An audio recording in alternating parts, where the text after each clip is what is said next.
सियासत की अपनी अलग एक ज़बां है, लिखा हो जो इकरार इनकार पढ़ना। नमस्कार, प्राइम टीवी देख रहे हैं आप, मैं हूं आपके साथ रामकृष्ण शुक्ला।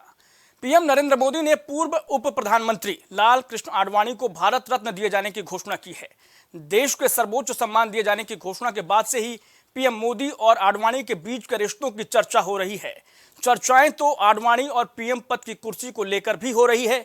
देखिए हमारी खास रिपोर्ट।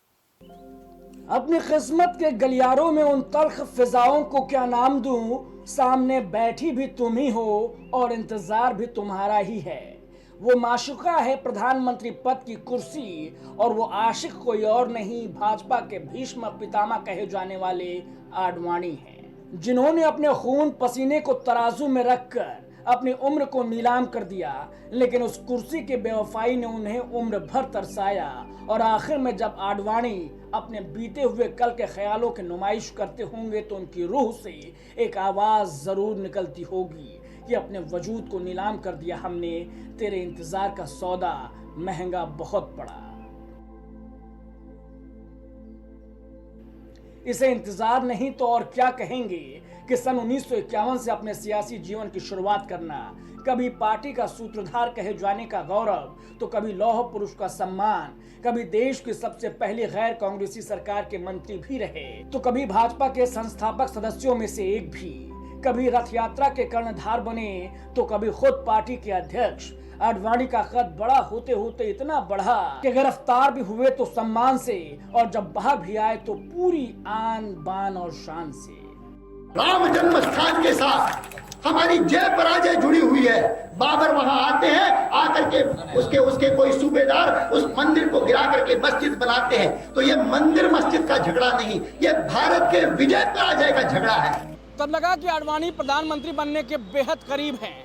आखिर में इतना इम्तिहान तो मौत भी नहीं लेती, लेकिन वो कहते हैं ना कि मौत तो मुफ्त में बदनाम है, दरअसल जिंदगी जान लेने का काम करती है। ऐसा नहीं था कि आडवाणी की मोहब्बत में कोई कमी थी, लेकिन किस्मत को ही शायद उनकी कुर्सी से मोहब्बत रास नहीं आ रही थी। कभी नियति ने इस हद तक ललचाया कि कुर्सी से महज एक कदम पहले ही आडवाणी को अपने कदम पीछे खींचने पड़े।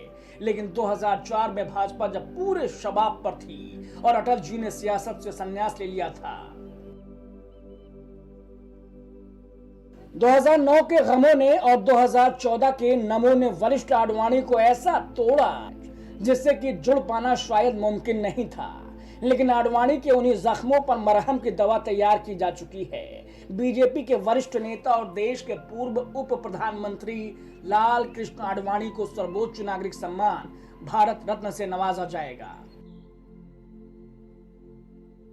पाकिस्तान के कराची में जन्मे आडवाणी सबसे ज्यादा समय तक बीजेपी के राष्ट्रीय अध्यक्ष की जिम्मेदारी संभाल चुके हैं। इतना ही नहीं, उन्होंने राम मंदिर आंदोलन में भी अहम भूमिका निभाई थी।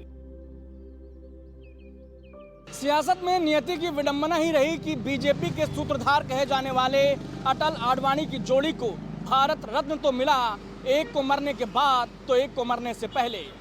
कैमरा से योगी मिथिलेश और संदीप के साथ मैं रामकृष्ण शुक्ला, प्राइम टीवी, लखनऊ। तो इस खास रिपोर्ट में बस इतना है, लेकिन प्राइम टीवी पर खबरें लगातार जारी हैं।